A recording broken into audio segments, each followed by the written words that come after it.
한국은 100년 전만 해도 너무 가난해서 일본이 경제원조와 발전을 시켜준 후진국 국가인 것은 전 세계가 알고 있습니다. 최근에 한국은 의료 개혁한다면서 의료 붕괴가 벌어진 최빈국인 거 아시죠? 도대체 지금 어디서 거짓말로 사람들을 속이려 드시는 겁니까? 제가 증거 자료를 보여드릴 테니 무엇이 정답인지 여러분이 판단하시죠. 여기 일본 간호사와 외국인 의과대학 교수가 격앙된 언쟁을 벌이고 있는데요. 그런데 바로 그 순간 학술회장의 프레젠테이션 화면이 켜지자 일본인 간호사는 입을 꾹 닫고 고개를 숙이고 맙니다. 과연 이곳 학술회장에서는 무슨 일이 있었던 것일까요? 감동의 모든 것 애청자 여러분. 영상 시작 전 좋아요와 불우이웃을 위해 끝까지 시청 부탁드립니다. 안녕하세요. 저는 현재 베를린의 의과 전문대학원에서 실습과정을 준비 중인 독일 출신 메이플이라고 합니다. 어렸을 때부터 부모님의 영향을 받아 의사라는 꿈을 지켜왔던 저는 힘든 수료 과정 끝에 지금은 베를린 의과대학에서 마지막 실습을 준비하고 있는데요. 그런데 얼마 전부터 저희 동기들 사이에서는 한국으로 마지막 의과 실습, 유학을 떠나는 것이 하나의 유행처럼 번져나갔습니다. 특히나 지금 한국의 의학치료기술이나 수술기술은 독일을 뛰어넘었다는 말이 나오고 있는 것은 물론 한국 유학에서 겪게 되는 한국인들의 놀라운 선진국 생활 방식이나 편리한 도시 인프라는 저희 의과 동기들 사이에서 엄청난 인기를 끌었기 때문인데요. 한국으로 유학을 다녀온 동기들은 무조건 한국에서 마지막 의학수술 유학이나 취업, 이민을 하고 싶다는 의지를 보였을 정도이니 한국 유학의 인기는 식을 줄 모르고 상승하기 시작했습니다. 하지만 오직 일본인 동기들만은 오히려 한국으로 의과 유학을 떠나는 저희를 못마땅하게 여기는 것은 물론 뜬금없이 후진국 한국으로 의과 기술 유학을 가봐야 배우는 것도 없는데 차라리 일본으로 가는 것이 어떻겠냐며 이상한 소리를 하더군요. 처음에는 왜 일본인 동기들만 한국에 대해 불편한 기색을 드러내는지 이해가 되지 않았는데 얼마 전 제가 겪은 하나의 사건은 그 이유를 완벽히 증명해내고 말았는데요. 얼마 전 저는 베를린 의과대학에서 주관하는 의사와 간호사의 공동수술 학술회장에 참가했고 세계적인 의료학술기관 베를린에서의 학술회인 이유 때문인지 학술회장에는 유럽권 출신의 사람들은 물론 아시아계 일본인이나 한국인들도 꽤나 많이 보였습니다. 학술회를 주관하신 의대 교수님께서는 요즘 베를린 학생들에게 한국으로의 마지막 의료수술 유학이 큰 인기를 끌고 있다며 미래 의학 방향의 목적지는 한국이 될 가능성이 높다는 문장으로 학술회의 시작을 알리셨는데요. 현재 한국의 의학기술이나 그들만이 가지고 있는 의료 시스템은 전 세계 중 유일하게 돌아가는 24시간 시스템을 가지고 있습니다. 특히 보험이라는 시스템의 활용은 이러한 한국의 의학기술 범용성을 더욱더 넓혀주고 있죠. 물론 현재 독일이나 몇몇 유럽권의 나라들도 의학적 기술로는 한국과 비슷한 수준을 유지하는 곳이 존재하기는 합니다.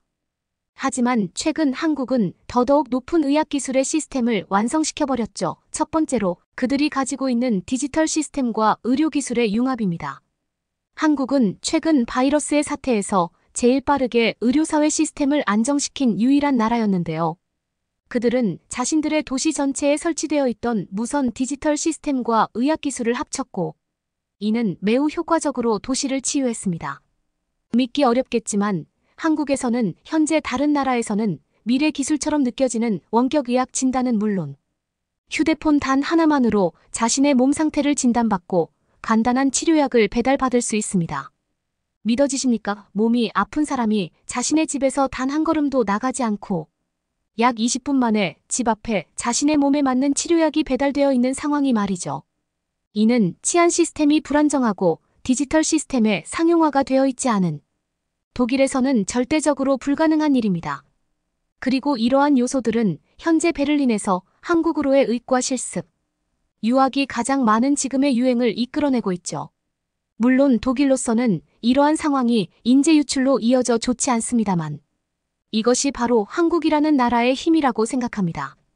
특히나 한국은 부유한 경제 시스템을 이용해 전 국민이 언제 어디서나 24시간 응급치료를 받을 수 있는 응급실 시스템을 도시 구석구석에 배치했고 큰 부담 없이 구급차를 부를 수 있는 시스템 또한 오로지 항공만 가능한 상황이죠.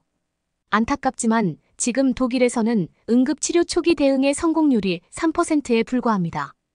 아무리 위급한 상황이라도 일반적인 독일인들은 구급차를 부를 수 있는 경제적 능력이 없을 뿐더러 부르더라도 나중에 경제적 후폭풍이 두려워 아픈 사람을 눈앞에 두고도 구급차를 부르기 주저하죠.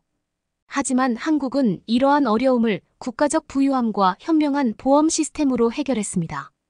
더욱 놀라운 것은 이처럼 공공재적인 의학 성격을 가지고 있지만 실제 한국의 의학 지식이나 수술 기술은 독일을 아득히 초월했다는 사실인데요. 실제로 한국의 대부분 의사들은 세밀한 손기술과 장비들로 어려운 수술을 80% 이상의 성공률로 유지하고 있고, 이는 독일 의사들은 불가능한 집중력입니다. 독일에서 이름을 날리고 있는 의사들의 대부분이 한국계 의사들이라는 것을 보면 이러한 증명이 완벽하게 이뤄지고 있는데요. 그들은 매우 세밀한 수술을 집도할 수 있으며 포기하지 않는 열정 또한 가지고 있습니다. 이는 아무래도 한국의 민족적 역사성과 연결되는 부분일 텐데요. 한국은 과거 어려웠던 후진국의 시절이 있었지만 전 세계에서 가장 빠르게 이러한 시기를 붕괴시키고 최선진국으로 올라선 나라이고, 지금은 경제나 교통에서의 기술뿐만 아니라 의학기술에서마저도 세계 최고 수준을 유지하고 있습니다.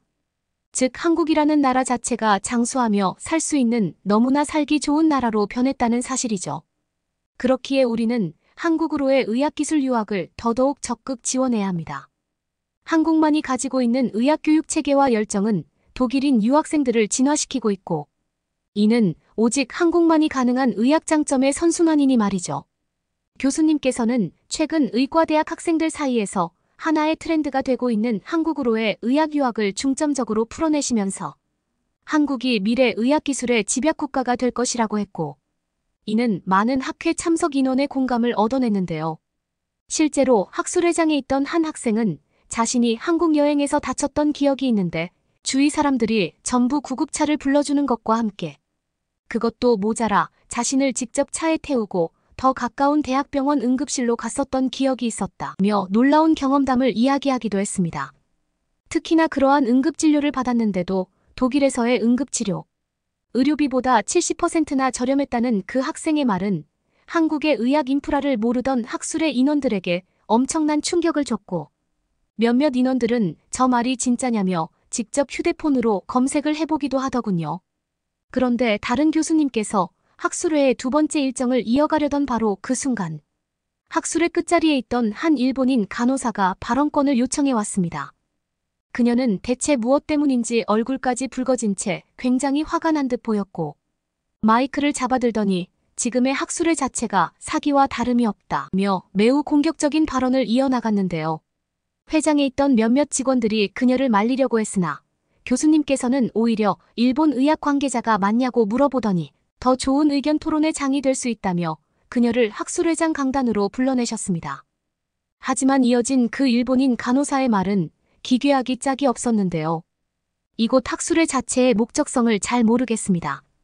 아무리 생각해도 한국의 진짜 현실을 알고 있는 저에게는 그저 한국의과대학에게 뒷돈을 받고 그곳으로 은근슬쩍 학생들의 유학을 추진하려는 사람들의 모임으로밖에 보이지가 않는데요. 알고 있는 진짜 한국의 의료복지 진실은 그 누구도 지금 말을 하지 않고 있습니다. 아까 한국에 24시간 언제 어느 때나 이용이 가능한 응급실이 있다고 하셨나요? 안타깝지만 가난한 한국에게 그런 의료시설은 존재하지 않습니다. 제가 일본인이라서 그런 것이 아니라 실제로 한국은 응급실을 유지할 수 있는 의료비용 자체가 없는 나라예요. 심지어 한국에서 거주하는 한국인들은 월급이 고작 100만 원도 되지 않는 사람들이 대부분인데 이들이 자신들의 의료치료에 신경이나 쓸까요? 응급실이 있어도 그 목적지까지 이동할 차도 없는 상황인데 한국의 의료기술이나 구급차와 같은 꿈 같은 이야기를 하시니 참 이해가 되지 않네요. 저는 이곳 학술회에 참가하기 전 실제로 한국의 간호협회나 의과대학 실습학회에 참가했었지만 그들 모두는 의료관계자라고 볼 수 없을 정도로 가난해 보였습니다. 심지어 학술회를 진행한 건물도 너무 낮다 못해 금방이라도 무너질 것 같은 모습을 하고 있었죠. 심지어 한국인들의 평균적인 IQ는 일본인들보다 낮아서 의료기술을 공부할 수 있는 수준 자체가 되지 않는 것이 현실입니다. 오늘의 학술회가 한국으로의 의과 유학 추천이 아니라 일본이어야 된다는 말이죠. 일본은 지금 놀랍도록 높은 의료기술과 방금 설명하신 24시간 응급실 시스템을 진짜로 가지고 있습니다. 한국은 그러한 시스템이 없다니까요. 그렇다면 당연히 독일의 인재들이 일본으로 의과 유학을 와야 정상 아닐까요? 제가 직접 경험했던 한국의 의료 관계자들은 응급실과 구급차가 없어서 한국의 의료 인프라가 점점 약화되어 가고 있다고 했고, 실제로 가난한 한국이라 그런지 그들은 수술 장비 또한 제대로 갖추지 못하고 있었습니다. 혹시 한국이 가난하다는 사실을 지금 처음 들어보시는 건가요? 물론 이해는 합니다. 한국은 지금까지 신기할 정도로 TV 매체와 유튜브 매체를 활용해 한국이라는 나라의 이미지 메이킹에 힘을 써왔고, 이는 매우 효과적으로 먹혀들었으니까요. 어쨌든 중요한 건 독일의 인재들은 의료 선진국 일본으로 와야 된다는 사실입니다. 일본은 노숙자들조차 병원 응급실을 이용할 수 있을 정도로 돈이 많은 것은 물론 일본의 뛰어난 도시 인프라 덕분에 도시 이곳저곳에 응급실이 상시 대기 중인 위대한 나라입니다. 즉 일본에서 거주하는 일본인들은 매우 높은 의료복지를 24시간 계속해서 받고 있다는 사실이죠. 하지만 한국은 어떤가요? 한국에서는 구급차를 부르면 의사들이 뛰어온다는 말이 있을 정도로 구급차와 소방차라는 이동복지 시스템 자체가 없습니다. 한국에 대해 전혀 모르시는 분이 이러한 한국 유학 추천 학술회를 추진하신 것 같은데 정정해야 될 사항이 매우 많아 보입니다. 위대한 일본의 선진국 시민으로서 지금의 학술회는 한국의료대학의 뒷돈을 받은 학술회라고밖에 생각되지 않습니다. 자신을 직접 위대한 나라 일본의 간호사라고 뻔뻔하게 소개를 이어나간 그녀는 계속해서 한국은 응급실과 제대로 된 병원이 없다. 심지어는 구급차라는 이동복지 시스템조차 존재하지 않아서 한국으로의 의과 유학 추천은 절대적으로 말려야 된다는 헛소리를 이어나갔는데요. 그리고 역시나 일본인 간호사의 발언이 끝나기 무섭게 학술회장에 있던 의료 관계자들은 앞다투어 자리에서 일어나 지금 제정신이냐며 난리를 치기 시작했습니다. 그도 그럴 것이 아무리 한국에 대해서 모른다고 하더라도 현재 한국의 의료 인프라, 시스템이나 구급차 보유 수량, 심지어 24시간 열려있는 응급실 시스템까지 모두 단위 면적당 제일 많은 나라가 한국이라는 사실은 의료 문서를 조금만 찾아봐도 알 수 있는 사실이기 때문이었죠. 결국 학술회장의 의료 관계자분들은 저 수준 낮은 일본인 간호사도 이런 학술회에 참석할 수 있었던 것이냐며 화를 내기 시작하셨고, 학술회장은 순식간에 과열되는 모습을 보이기 시작했습니다. 하지만 일본인 간호사는 오히려 일본이 한국보다 훨씬 의료복지나 응급구조 시스템이 좋은데 그건 왜 언급하지 않냐며 구역질이 날 정도로 반박을 이어나갔고, 그때 학술회를 총괄 담당하신 교수님께서 다시 마이크를 잡으셨는데요. 교수님께서는 일본인 간호사를 향해 직접 한국을 경험해 본 적이 있냐고 물어보셨고, 당연히 그렇다는 그녀의 말에 호탕한 웃음을 보이시더니 그녀를 프레젠테이션 화면 옆으로 불러 세우셨습니다. 그리고 이어진 교수님의 발언과 갑자기 켜진 프레젠테이션 화면에 일본 간호사는 어쩔 줄 모르며 고개를 숙이고 말았는데요. 일단 당신은 의사가 아닌 간호사라는 사실을 인지해야 할 것 같은데요. 분명히 같은 의료 관계자이지만 의사와 간호사의 의료적 인프라를 바라보는 관점은 무조건적으로 다릅니다. 특히나 당신이 바로 직전까지 내뱉었던 한국에 대한 발언들은 제가 굳이 해명할 필요조차 없는 거짓말이라는 사실이 더더욱 충격적으로 다가오는데요. 옆에 화면을 한번 보세요. 현재 한국에서는 너무나 평범한 것이 바로 화면 속의 대학병원 응급실입니다. 매우 놀라운 사실은 이처럼 규모가 큰 대학병원에서의 응급실은 고위험도 환자를, 그리고 도시 곳곳에 설치되어 있는 중소형 병원의 응급실은 장애 위험성이 적은 1차 환자들을 대상으로 집중적으로 케어하고 있습니다. 즉 한국에서 거주하는 한국인들은 어떤 도시나 위치에서 거주하더라도 높은 의료 수준의 응급실을 자신의 의지로 편하게 이용할 수 있다는 사실인데요.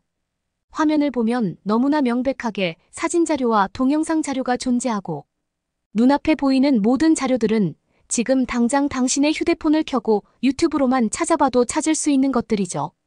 물론 일본에서 유튜브를 사용하기 힘들다는 사실은 알고 있습니다. 하지만 한국에 대해 공개적으로 거짓 선동 발언을 드러내거나 한국 대신 일본으로 의료 유학을 오라는 목적성을 담긴 말을 하는 당신의 모습은 이미 한국의 진실을 알고 있으면서도 거짓말을 했을 가능성이 매우 높아 보이네요. 그렇다면 당신이 그렇게나 자랑스럽게 주장하던 일본의 의료 인프라는 어떨까요? 정말 놀랍게도 당신이 주장하던 문장에서 한국을 일본으로만 바꾸면 모든 것이 맞아떨어지게 됩니다. 물론 일본에도 응급실이 있지만 현재 일본은 불안정한 경기 침체와 의료, 인재 부족으로 수도인 도쿄를 제외하고는 응급시설이 완전히 사라지고 있는 추세인데요. 특히나 땅이 넓은 일본의 특성상 일본이 정말 의료 선진국이고 부유한 경제 시스템을 가지고 있다면 영토의 크기에 맞는 더욱 많은 의료시설을 갖추고 있어야 하는데 일본은 이러한 의료시설의 절대적인 수에서도 한국에게 밀리고 있습니다. 영토의 크기는 더욱 넓은데 한국만큼 퀄리티 있는 의료복지를 국민들이 받을 수 없다는 말이죠. 또한 현재 일본에서 매우 심각한 문제는 바로 의료 관계자들의 뒷돈 문화입니다. 중심 도시에서 응급실이나 의료병원을 운영하는 일본의 관계자들은 자신들이 갑이라는 사실을 인지하고 일반적인 일본인들의 진료를 아예 거부하고 있죠. 왜냐고요? 아무런 의사로서의 사명감도 없을 뿐더러 자신에게 더욱 큰 금액을 지급할 수 있는 수준의 환자만 받고 있기 때문입니다. 이 때문에 일본의 의료 인프라는 자연스럽게 후퇴하고 있고 실제로 이러한 모습은 일본을 방문하는 외국인 관광객들의 시야에서 더욱 쉽게 마주할 수 있죠. 아마 여기서 일본 여행 중 다쳤던 기억이 있는 분들이 있을까요? 안타깝지만 지금 일본은 외국인 관광객이 다치게 된다면 아무런 의료 케어를 받을 수 없는 나라입니다. 길거리에 일본인들은 다친 외국인 환자를 그냥 길거리에 내버려 두고 아무런 신경을 쓰지 않는 수준. 낮은 시민의식을 보이고 있죠. 심지어 외국인 환자 스스로 병원을 방문하더라도 일본인들이 지급하는 치료비의 4배를 지급해야 간단한 진료라도 볼 수 있습니다. 즉 국가 자체가 하나의 거대한 의료비리 국가로 진화해버리고 말았다는 사실인데요. 그리고 이러한 이유 때문에 지금 일본으로의 의학 유학이나 기술 유학은 완전히 사라졌습니다. 심지어 일본은 응급실을 유지할 수 있는 경제적 부유함마저 없어서 24시간 심야 응급실마저 사라지고 있는 추세죠. 아까 당신의 주장과는 전혀 다른 모습이지 않나요? 아마 당신이 일본의 의료기관에서 근무하는 간호사라면 이러한 현실을 모르지는 않았을 것입니다. 하지만 대체 어떤 이유에서인지 몰라도 최근 일본의 의료 관계자들이 한국을 깎아내리면서 한국으로의 의학 유학 대신 차라리 일본으로 오라는 공통적인 주장을 하고 있죠. 당신들은 지금 뛰어난 의료 인재가 없을 뿐더러 경제적으로 무너지고 있는 상황을 외부의 인력을 통해 해결하려는 것 아닌가요? 하지만 이미 일본의 비열한 실체는 대부분의 의료 관계자가 파악하고 있습니다. 국가 그 자체적인 비리나 문화 그리고 시민의식의 부족으로 의료시설이 무너진 나라는 현재 일본뿐이니까요.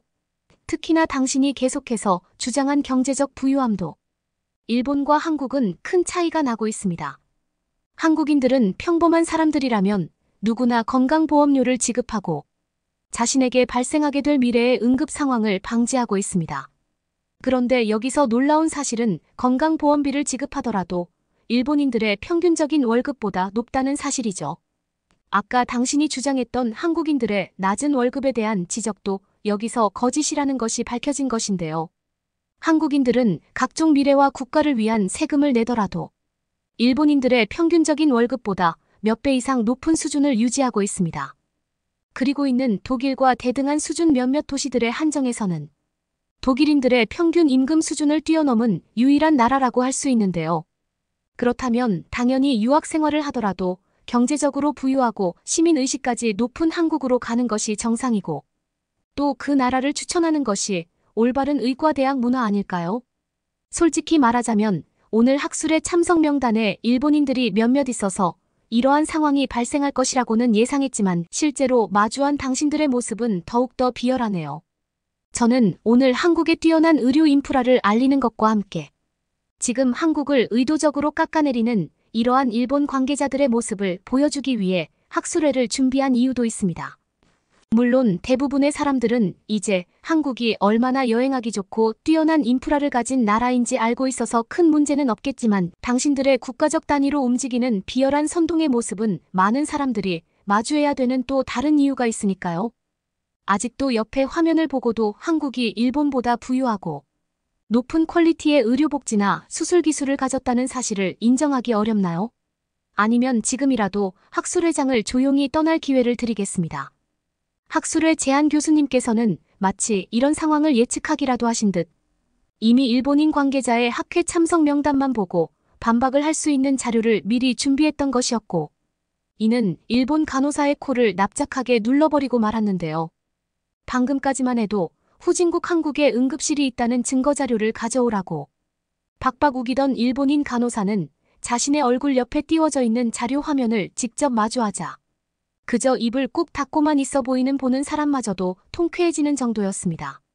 실제로 교수님의 말을 들어보니 베를린뿐만 아니라 독일의 몇몇 의과대학에서도 이와 비슷한 일본 의료 관계자들의 한국 폄하 사건이 학술회나 강의 중 종종 발생했던 것 같았고, 저는 그제서야 왜 일본인 동기들이 한국으로의 유학의 불편한 기색을 드러냈는지 이해가 되기 시작했습니다.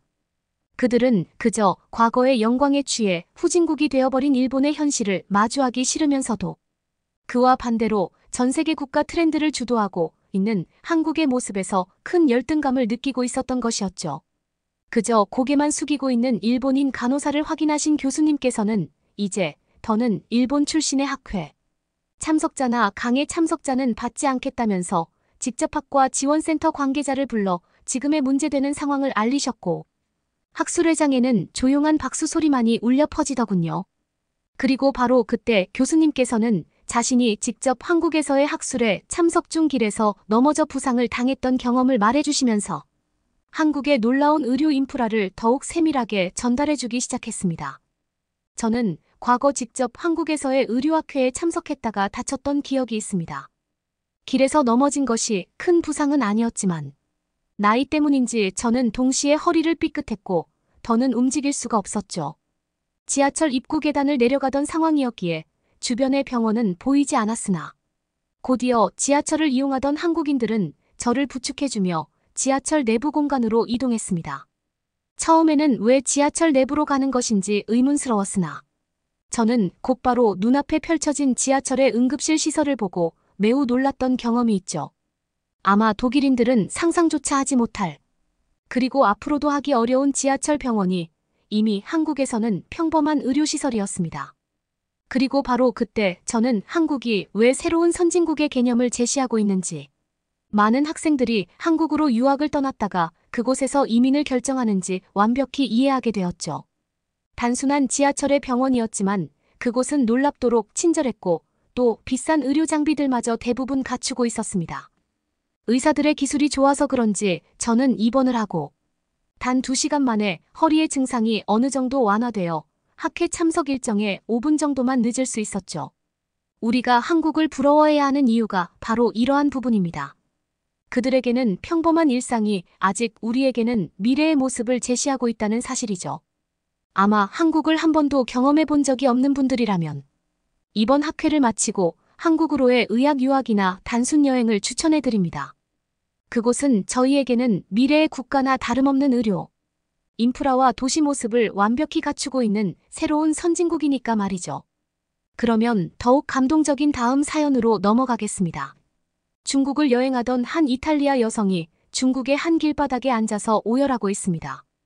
그녀의 남편은 말없이 그녀를 안아주고 있습니다. 도대체 이들에게 무슨 일이 생긴 것일까요? 오늘은 이탈리아에서 날아온 이야기를 여러분께 들려드릴게요. 안녕하세요. 저는 밀라노에 살고 있는 로사입니다. 제 남편 라파엘은 최근 회사에서 큰 성과를 내어 휴가를 받게 되었어요. 우리는 이 기회를 놓치지 않고 특별한 여행을 계획하기로 마음먹었습니다. 평소 유럽권 여행은 많이 해본 저희라 미국이나 아시아가 궁금하긴 했어요. 허나 미국은 문화권이 유럽과 비슷한 부분이 많을 것 같아 아시아에 도전해보기로 했습니다. 아시아의 나라들은 한 번도 가본 적이 없었기에 더욱 설레는 마음이 들었죠. 우리는 부부 동반 여행 모임 친구들과 함께 모여 아시아 여행 계획을 준비 중이라고 얘기했습니다. 평소 저희와 같이 여행을 즐기던 피치와 마이클 부부가 아시아라는 얘기에 관심을 가지기 시작했습니다. 로사 우리 부부도 아직 아시아는 한 번도 가보지 않았어. 언제 가는데? 일주 뒤 출발할 예정이야. 피치 시간이 된다면. 너희도 같이 가는 걸 생각해봐. 여행 같이 가면 즐겁잖아. 마이클은 말했습니다. 피치 당신이 원한다면 나도 휴가를 내볼게 같이 여행 가자. 그리하여 우리는 모두 아시아 여행을 계획하게 되었습니다. 하지만 우리는 모두 아시아에 대해 잘 알지 못했기에 어디를 가야 할지 결정하는 것이 쉽지 않았습니다. 아시아는 한 번도 가본 적이 없어서 어디가 좋을지 모르겠어. 친구 피치가 말했어요. 주변에서도 추천해주는 곳이 별로 없고 정보와 다른 나라도 많았고 해서 고민이 돼 맞아 인터넷에도 후기가 좋고 나쁨이 나뉘어져 있어서 잘 모르겠어. 마이클이 말했죠. 각 나라의 명소들을 검색해보고 가고 싶은 곳을 결정하는 게 어떨까? 우리는 모두 동의하고 스마트폰으로 각자 검색하기 시작했습니다. 일본의 전통 문화와 현대적인 도시에 대해 알아보기도 하고 베트남의 아름다운 자연 경관을 살펴보기도 했습니다. 하지만 우리의 눈길을 사로잡은 것은 중국이었습니다. 만리장성 죽기 전에 이거는 꼭 보고 싶어 제가 말했어요.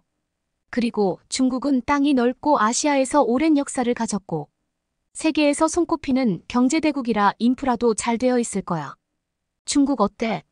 나는 자금성같이 전통 문화를 느낄 수 있는 곳은 꼭 가보고 싶어 라파엘이 덧붙였어요. 중국에 대해 이야기하며 흥분이 되며 기대감이 생기기 시작했어요. 모두가 생기 가득한 눈빛으로 저를 바라봤어요. 이렇게 큰 나라라면 분명히 볼 것도 많고 음식도 다양할 거야. 마이클이 말했죠. 그때 피치가 말했어요.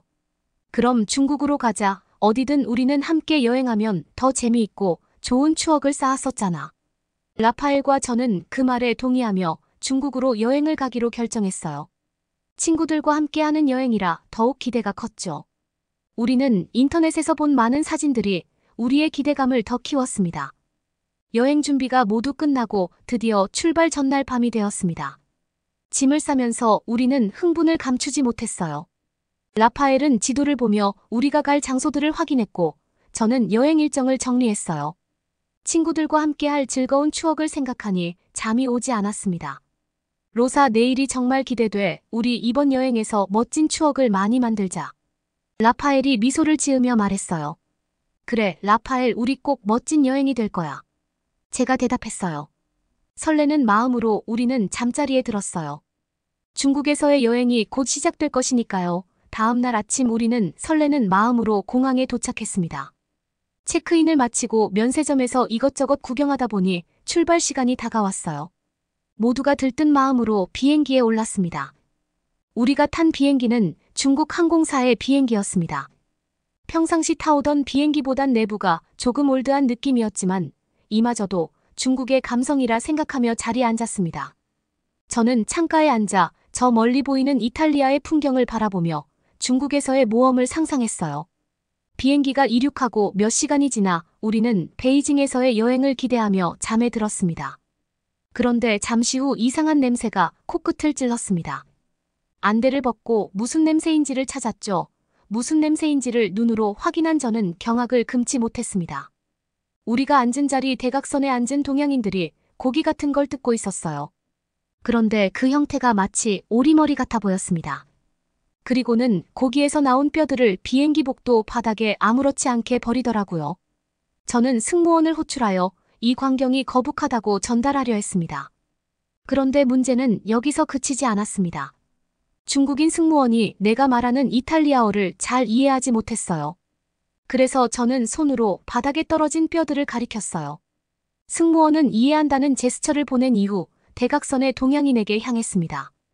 아주 능수능란한 외국어로 소통하는 걸로 봐선 중국인 같았어요. 알고 보니 대각선에 앉은 승객은 중국인이고 중국의 베이징 덕이라는 음식을 먹고 있었더라고요. 승무원이 주의를 주고 떠나갔지만 대각선에 앉은 중국인들은 비행기가 도착할 때까지 소리를 죽이지 않고 대화하며 음식 먹는 소리를 냈죠.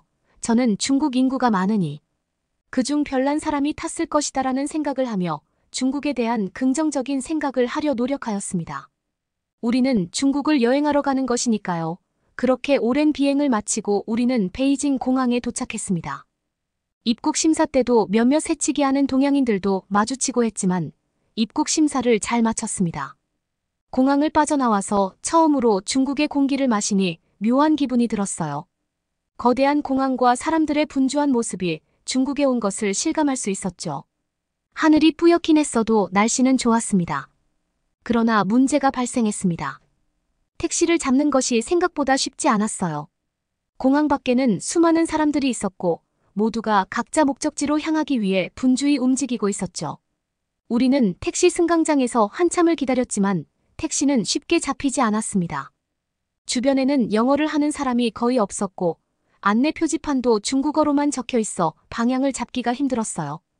드디어 한 택시가 우리 앞에 멈췄습니다. 우리는 설레는 마음으로 택시에 올라타서 호텔 이름을 말했어요. 호텔로 부탁드립니다 라고 했지만 택시 기사는 알아듣지 못하는 눈치였습니다. 영어로 다시 한번 말해봤지만 그는 고개를 갸우뚱하며 중국어로 뭐라고 빠르게 말했어요. 우리는 스마트폰 번역 앱을 사용해 보려고 했지만 인터넷 연결이 원활하지 않아 번역이 잘 되지 않았습니다. 결국 그 택시에서 내려 다른 택시를 잡으려 했지만 마찬가지로 의사소통의 어려움에 부딪혔어요.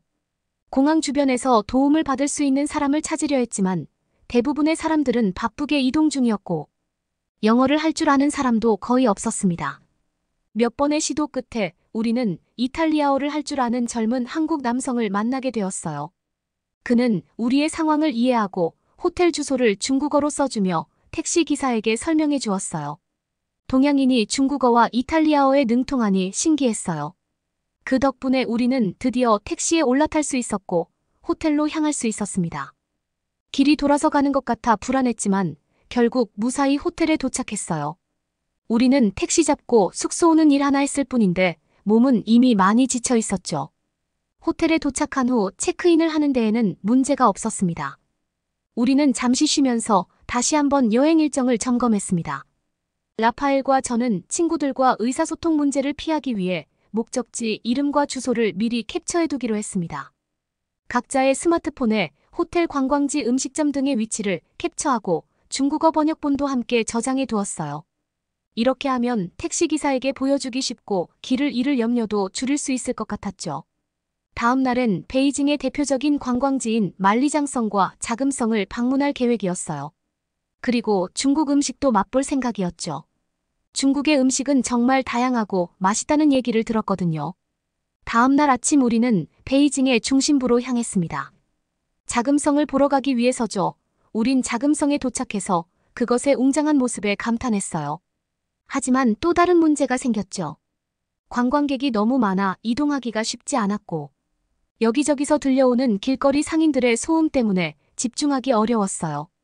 특히 중국엔 소매치기가 있다고 하여 자금성을 즐기는 시간보다 제 핸드백이 잘 있는지 몇 번이고 들여다보았습니다. 여러 번 사람들 사이를 헤치며 이동하다 보니 피곤이 몰려왔어요. 라파엘이 말했습니다. 로사 여기를 빠져나가서 점심부터 먹자 뭐라도 먹고 체력부터 다시 끌어올려야 할 것 같아 이 말에 피치와 마이클도 호응했죠. 그래서 우리는 자금성을 빠져나와 중국의 전통 요리를 팔 것 같은 음식점을 찾아 들어갔습니다. 저는 여행을 할 때 그 나라의 현지 음식을 맛보는 것이 여행의 큰 즐거움 중 하나라고 생각하는 사람이에요. 하지만 중국의 현지 음식점은 조금 달랐습니다. 메뉴가 모두 중국어로 되어 있어 어떤 음식을 주문해야 할지 난감했어요. 게다가 음식 사진 중에 베이징 덕이라는 것도 있었습니다. 베이징 덕은 좋지 않은 기억 때문에 피하고 사진을 보고 음식을 골랐어요. 하지만 주문한 요리가 전혀 예상과 다른 것이 나와 당황했습니다. 매운 음식을 잘 먹지 못하는 라파엘은 매운 요리를 한 입 먹고 고생을 하기도 했죠. 결국 우리는 적당한 음식을 찾기 위해 몇 번이나 주문을 바꿔야 했습니다. 그래도 입맛에 맞는 이색적인 음식을 찾아 허기를 달랠 수 있었어요. 점심을 먹고 나서 우리는 만리장성을 보러 가기로 했습니다. 택시를 타고 만리장성에 도착했을 때 그 거대한 규모에 놀랐습니다. 하지만 그 놀라움은 오래가지 못했죠. 대표 관광지인 만큼 기본 시설이 잘 갖춰져 있을 것이라고 생각했지만 만리장성의 어느 한 구역을 다 돌고 나니 주변의 화장실을 찾기 어려웠어요. 대부분 멀리 떨어져 있었죠. 그래도 화장실을 가야 하기에 열심히 화장실을 찾아갔으나 또 문제가 터집니다. 화장실 줄이 너무 길었어요. 게다가 새치기를 하는 중국인들도 보였죠. 기다리지 못할 것 같았어요. 피치도 화장실을 가고 싶어 했는데 우리 둘이 쩔쩔매는 모습을 본 남편들은 얼른 만리장성을 나가자고 했어요.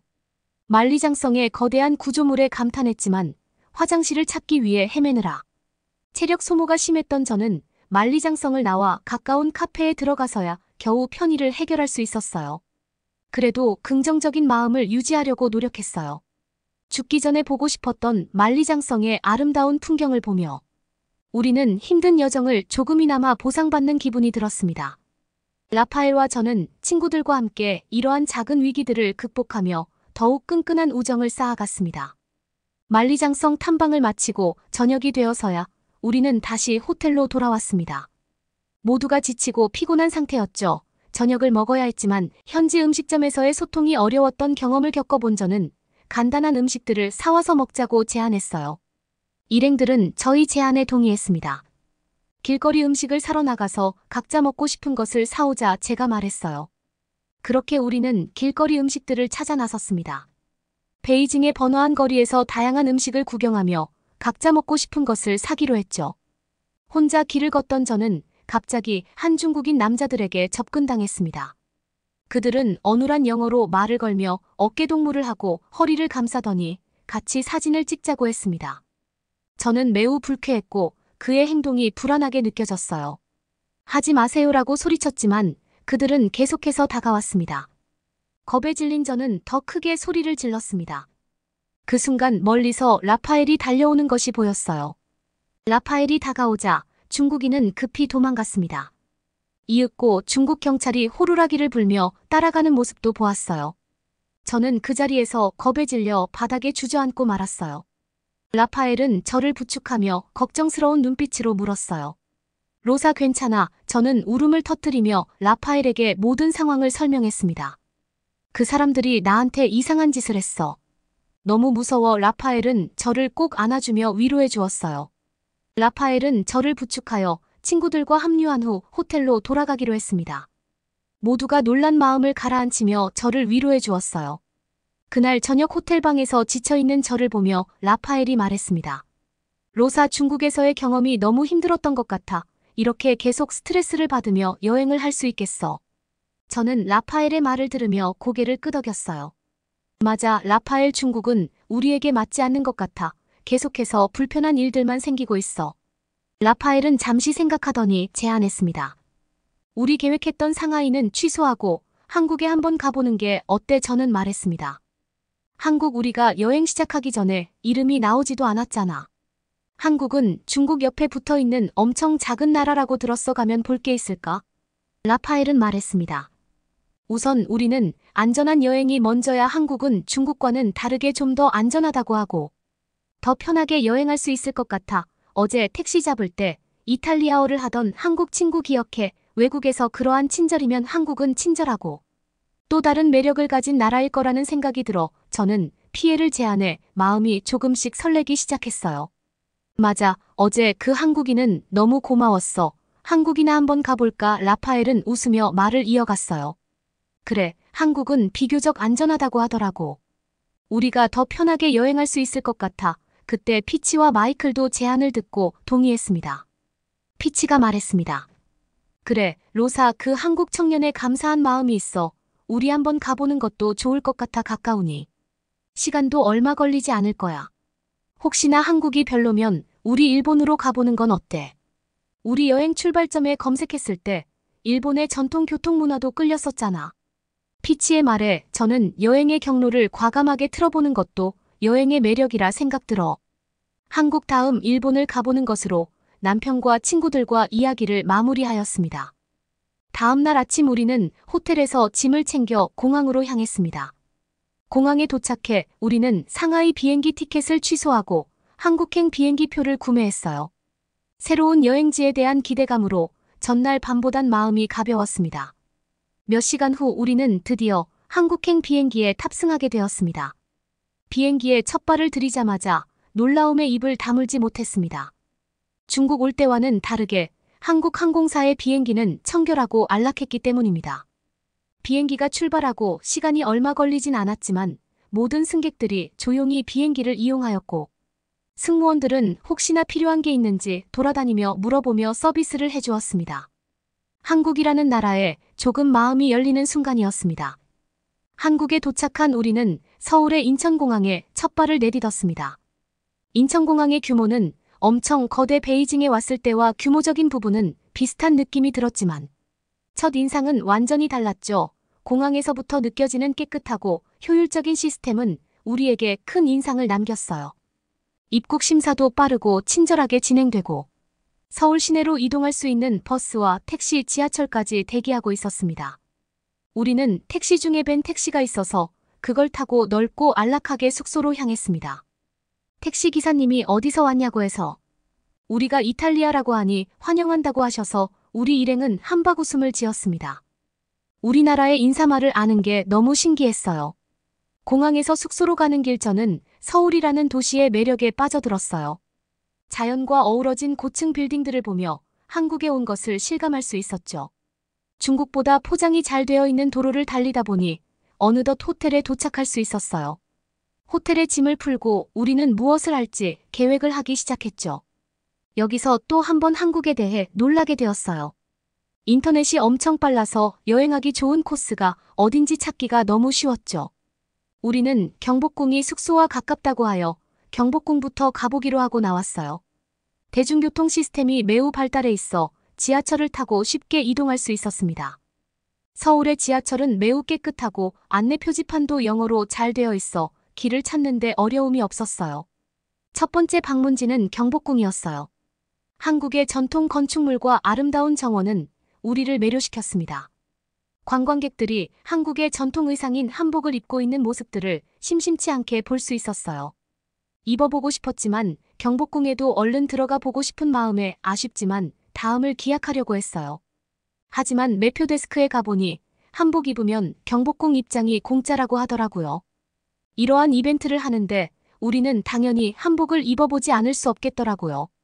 바로 한복 대여샵을 가서 한복을 대여하고 경복궁에 들어섰습니다. 경복궁은 참 신기했어요.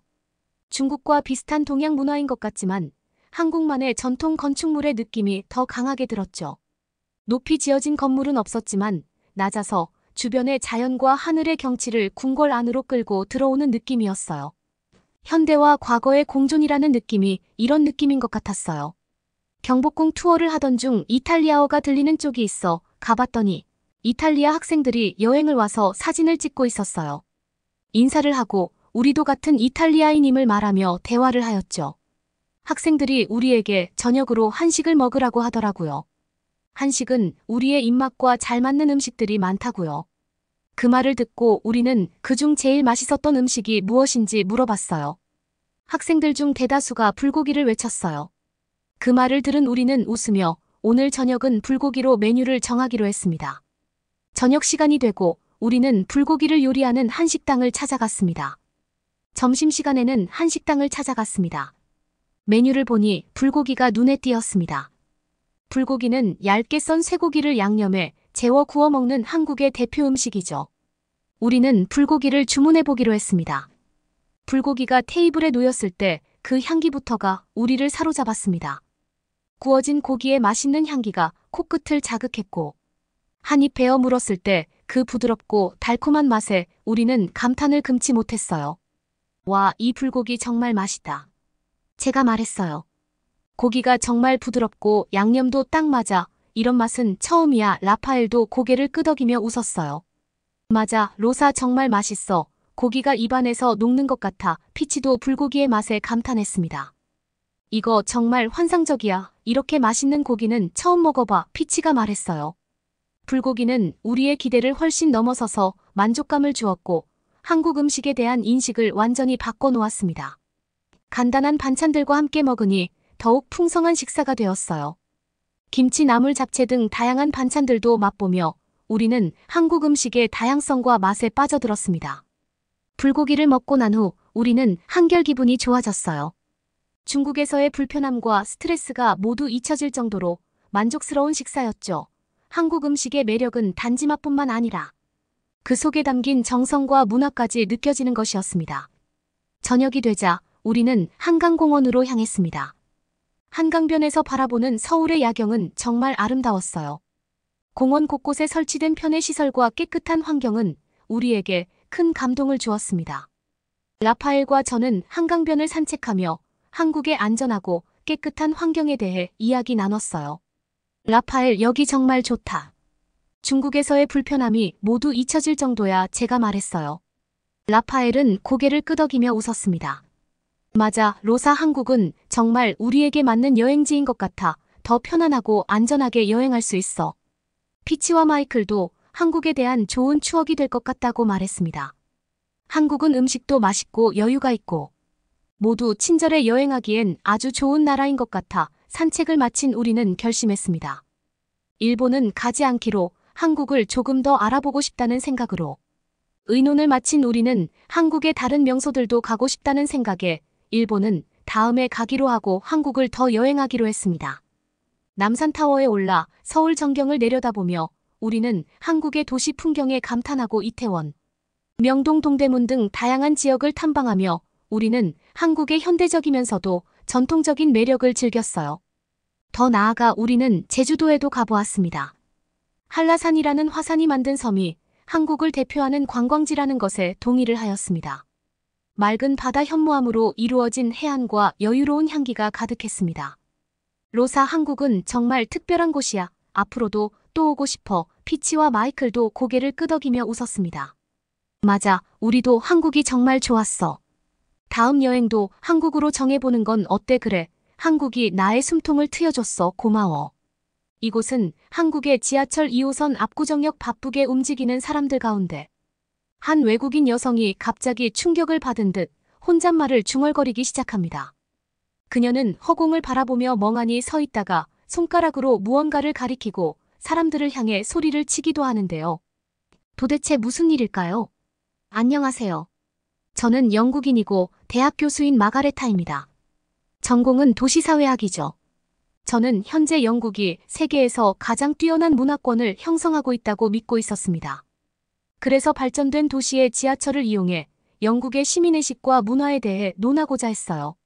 사실 영국의 지하철을 깊이 경험하기 전까지 이런 걸 논할 가치가 있을까 싶었어요. 영국은 주로 차를 타고 다니느라 지하철을 이용할 일이 없었지만 영국의 시민의식에 자부심이 있었기 때문에 너무 뻔하다고 생각했죠. 하지만 저는 눈앞에 펼쳐진 광경을 보고 믿을 수 없었어요. 몇 계단 내려가지 않았는데 주변에 보이는 건 온통 쓰레기뿐이었거든요. 마치 청소를 며칠이나 하지 않은 것 같았고 알 수 없는 이상한 냄새들이 불쾌한 느낌을 주기 충분했죠. 저도 모르게 미간이 찌푸려지면서 주변을 곁눈질하기 시작했습니다. 지금 내가 보고 있는 상황들이 맞는지 궁금했거든요. 그리고 저만 이 상황이 믿어지지 않고 불편한지 알고 싶었습니다. 주위를 살펴본 결과 당황하고 이상하다고 느끼는 건 저뿐이고 아무도 주위를 신경 쓰지 않았으니까 무엇보다 표를 끊으러 가기 전 이미 노숙자들이 신문지를 덮어쓰고 누워있는 모습들을 보며 상당히 무례하다는 인상을 받게 되었습니다. 여기는 공용공간이니까 개인 공간이 아닐 뿐더러 영국인뿐만 아니라 영국 여행객들도 이용하는 곳인데 부끄럽지도 않은지 신문을 이불 삼아 누워있는 노숙자를 보니 영국의 시민의식이 걱정되었습니다. 불쾌하게 느껴졌던 감정은 그곳에서 만나는 사람들을 싫어하게 만들었어요. 하지만 슬프게도 그건 시작에 불과했죠. 지하철 내부로 들어갔을 땐 시민의식이 아니라 최소한 타인에 대한 배려조차 하지 않는 사람들을 보게 되었거든요. 함께 이용하는 공용공간이지만 지하철. 문이 열리면 내리는 사람과 타려는 사람들이 맞물려 어깨를 부딪히고 위태롭게 탑승해야 했어요. 지하철 내부도 어지러운 건 마찬가지였습니다. 정리정돈이 안 된 것 같은 모습이었거든요. 사람들은 앉아있기도 하고 서있기도 했는데 다른 사람의 불편함은 아랑곳하지 않는 것 같더라고요. 특히 사람들 중에는 옆 사람이 불편하든 말든 다리를 활짝 벌리고 앉아있는 사람들이 많았습니다.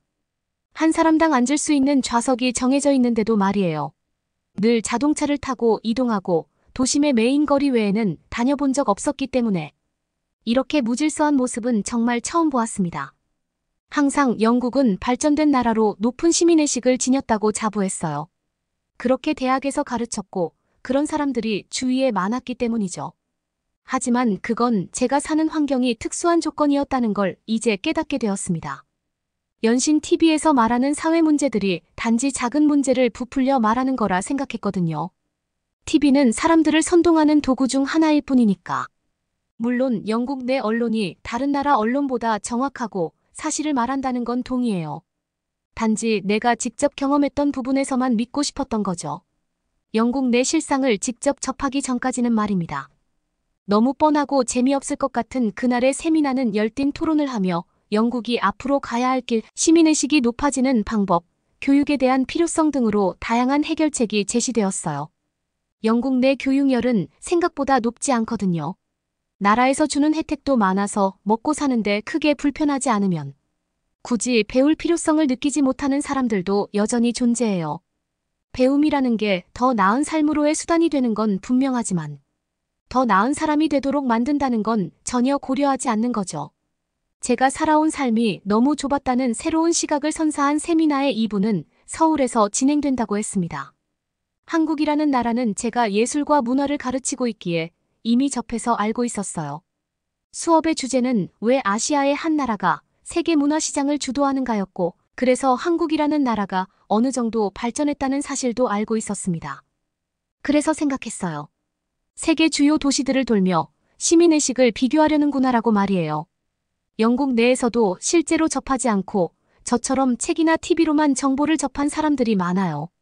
그리고 그 세상이 진짜고 전부라고 저처럼 믿는 거죠. 하지만 실제의 삶을 본다면 그렇지 않다는 걸 알게 되고 자신의 생각이 얼마나 편협했는지 깨닫는 시간이 필요했습니다. 그렇게 한국행 비행기를 타러 공항에 도착했어요. 한국으로 가는 비행기를 타기 위해 출국 수속을 하는데 확실히 한국 사람들을 많이 볼 수 있었습니다. 유럽 같은 경우 다양한 나라의 사람들이 비행기를 타기 위해 대기해야 대기자의 모습들을 보고 어느 나라 사람들이 압도적으로 많다고 정의할 수 없죠. 하지만 한국행은 한눈에 보아도 한국 사람들이라는 걸 알 수 있었어요. 왜냐하면 그들은 준비 자세부터 달랐거든요. 자기 차례가 아닌데도 한 손에 여권과 비행기 표를 들고 빠르게 수속을 마칠 준비를 했습니다.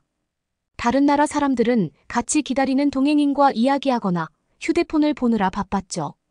예전 같았으면 저 역시 주변 사람들을 유심히 살피며 다른 모습들을 찾으려 애쓰지 않았을 것 같아요. 무엇이든 영국 사람들이 월등하다는 착각 속에 살았으니까. 하지만 그게 아니라는 걸 알고 한국으로 가는 이유가 있을 거라는 궁금증이 생기니 눈앞에 보이는 한국인들을 유심히 관찰하게 되었습니다. 그 결과 한국인들은 합리적인 걸 좋아한다는 생각이 들었어요. 불필요한 시간은 나 자신에게도 도움이 안 되지만 뒤에 기다리는 다른 사람에게도 피해를 준다고 생각하는 것 같았어요. 그건 한국에 도착해 내릴 때도 마찬가지였어요. 느긋하게 내릴 준비를 하는 다른 외국인들과 다르게 한국인들은 빠르고 신속하게 움직였으니까. 혹시라도 입구와 가까운 쪽에 앉은 자신 때문에 다른 사람들이 불편해하는 걸 못 참는 것 같았습니다. 그렇다고 어수선하거나 움직임이 커서 옆 사람에게 불편함을 주는 것도 아니었어요. 자신이 움직일 수 있는 최소한의 동선으로 움직이며 다른 사람에게 피해주지 않았죠. 한국 사람들은 자신보다 타인을 배려하는 사람인가 처음으로 궁금증이 생겼어요. 그리고 여러 나라를 둘러볼 필요도 없이 영국 도시 다음이 한국 도시인 걸로 보아 아마 시민의식이 뛰어날 것 같다는 기대감이 들기도 했죠. 한국에 도착한 후 서울로 이동하는데 지하철을 이용해야 했어요. 영국과 마찬가지 조건인 거죠. 걱정되는 마음과 설레는 마음을 반씩 가진 채 지하철로 향했어요. 초행길이지만 헤매지 않고 잘 찾아갈 수 있었던 건 영어로 된 안내가 곳곳에 잘 되어 있었기 때문이에요. 물론 마지막에는 방향을 혼동해서 길 가는 사람에게 물어봐야 했는데요. 그 한국인은 휴대폰을 보고 누군가와 연락을 하는 것 같았어요. 그런데 제 주변엔 그 사람밖에 없었죠. 그래서 그 한국인이 자기 일을 끝낼 때까지 기다릴 참이었어요. 다른 방법이 없었으니까 모를 땐 누군가에게 도움을 요청하는 게 가장 빠르거든요. 다행히 기다림은 오래되지 않았습니다. 한국인이 제가 옆으로 온 걸 빠르게 눈치채고 무슨 일인지 먼저 물었거든요. 전 지하철을 탑승하는 장소에 대해 물었고 친절한 답변을 통해 올바른 길을 찾을 수 있었어요. 그리고 지하철에 탑승했는데 깜짝 놀라고 말았습니다. 매우 청결했거든요. 눈에 보이는 휴지나 음료수 캔 같은 쓰레기들을 찾을 수 없었어요. 지하철을 탈 때 마시던 음료를 다 마시고 빈병만 들고 있는 한국인을 보았는데요. 그 한국인은 영국인처럼 바닥에 빈병을 버리지 않더라고요. 자신의 가방에 담는 모습을 보고 깜짝 놀랐습니다. 시민의식이 상당히 높아 보였으니까요. 지하철을 탈 때도 영국과 다른 모습을 한눈에 찾아냈어요. 탑승하려는 문 양쪽으로 화살표가 있었는데 탑승자는 그 선에 따라 줄을 서야 했거든요. 지하철이 도착하자 한국인들은 먼저 타려고 밀지 않았습니다. 내리는 사람들이 안전하게 모두 내린 다음에서야 줄을 선 차례대로 안전하게 탑승했죠. 한국인들의 일상을 아주 살짝 엿봤을 뿐인데도 영국 시민과 다른 한국 사람들의 배려심과 시민의식을 모두 볼 수 있었습니다. 지하철에 탑승한 모습들도 사뭇 달랐어요. 음악을 크게 듣거나 옆에 앉은 사람이 불편할 정도로 다리를 쫙 벌리고 앉는 사람들을 찾을 수 없었고 그들은 한정된 자기 공간에 갇혀 있는 것처럼 보였어요. 그러지 않고서야 타인에게 피해를 하나도 주지 않고 아주 조용하게 이동할 수 없으니까. 그리고 신기했던 건 내릴 때였답니다. 한국에는 외국인 우대라는 게 있는 것 같았어요. 뭐랄까 다른 나라에서 한국에 왔으니 좀 더 편하게 이용했으면 하는 한국인들의 행동이 고스란히 느껴졌다면 이해가 좀 빠를까요? 지하철을 타거나 내릴 때 어딘가로 이동하거나 식당을 들어갈 때는 먼저 하라는 듯한 느낌을 상당히 많이 받았어요. 혹시라도 제가 불이익을 받거나 불편할까봐 신경 쓰는 느낌들이 들었거든요. 그 느낌은 불쾌하지 않았어요. 티나지 않게 예의를 차리며 저를 배려했죠. 하지만 한국 사람들이 일부러 그러고 있다는 걸 깨닫는 건 오래 걸리지 않았어요. 제가 어디를 가든 한국인들보다 좀 더 빠르고 편리하게 이용할 수 있었거든요. 세 번째로 비슷한 일이 겹쳐 일어나는 걸 알게 된 이후 한국 사람들이 저를 배려한다는 걸 알았어요. 한국 사람들끼리도 어른이나 어린아이 다친 사람들을 보면 배려한다는 건 저도 알고 있었거든요. 그런데 저도 거기에 속한다는 건 기분 좋은 느낌을 주기에 충분했습니다. 제가 한국에 머무는 시간은 단지 짧았던 며칠인데도 이방인이 아니었거든요. 그들의 삶 속에 녹아들어 함께 시간을 공유하고 공간을 사용하고 있었어요. 한국인들은 누가 시켜서 그런 것도 아니었죠. 아시아 중에서도 상당히 오랜 전통을 가진 나라라고 알고 있는데요. 조상대대로 그런 배려와 예의, 상대방을 생각하는 마음과 합리적인 행동 등이 유전적으로 내재되어 있는 것 같아요. 그리고 한국 특유의 교육열도 한몫했다고 생각합니다. 결국 시민의식은 민족 특유의 특성과 교육이 더해질 때 빛을 발휘한다는 걸 알게 되었죠. 지하철 같은 영국의 일상 문화를 직접 겪기 전까진 영국이 높은 시민의식으로 강대국을 이루었다고 생각했어요. 한국에 오기 전까진 교육열 하나만 더 높인다면 더욱 향상된 영국으로 발전할 수 있다고 토론했죠. 영국의 모든 사람이 한국 사람처럼 일상에서 타인을 배려하고 기본을 지키며 살아가기 위해서는 교육이 꾸준히 이어지며 영국 사람들 DNA에 내재되어야 할 것 같거든요. 끊임없는 학습의 결과가 되면 영국도 한국 사람들처럼 변할 수 있지 않을까 생각해요. 다만 아쉬운 건 그만큼 오랜 시간이 필요하다는 점이죠. 대학에서 한국 문화를 강의할 때는 보여지는 요소에 집중했어요. 영화나 드라마에서 다루고 있는 심리들에는 세계인들이 열광할 만한 요소들이 있고 그게 어떤 부분인지 살펴보며 문화를 선도하기 위해 어떤 과정이 필요한지에 대해 설명하는 게 저의 주된 업무였으니까. 하지만 한국에 오고 깨닫게 되었습니다. 문화는 사람들이 만들어내는 것으로 그 나라의 시민의식과 연결된다는 것 말입니다. 다른 말로 하면 정서일 수 있죠. 한국을 둘러보고 작은 부분까지 살펴본 제 느낌은 한국이 너무 저평가되고 있다는 사실이에요. 그 이유는 국방력이나 국민소득 같은 부분들이 있을 수 있죠. 하지만 문화적인 측면, 시민의식 같은 부분들만 살펴본다면 한국은 단연코 세계 어느 나라와 견주어도 뒤지지 않을 거라고 확신할 수 있습니다. 한국 분들은 어떻게 생각하시나요? 사실 한국의 가치는 너무나 저평가되어 있고 한국 국민들조차도 이를 모르는 경우가 많습니다. 어딜 가나 깨끗한 공공시설과 편의시설, 빠른 일처리와 스마트함은 한국을 방문하는 외국인을 감탄하게 합니다. 여러분은 어떻게 보셨나요? 응원과 격려의 한마디씩을 댓글로 남겨주시기 바랍니다. 사연자분들에게 전달해드리겠습니다. 실제 사연 제보를 받고 있습니다. 채택되신 분께는 작은 선물도 보내드리고 있습니다. 저희의 사연이 여러분의 하루에 작은 힘이 될 수 있었으면 좋겠습니다. 감동적인 사연을 주변 분들과 이야기 나눠보세요. 더욱더 좋은 영상으로 다시 찾아뵙겠습니다.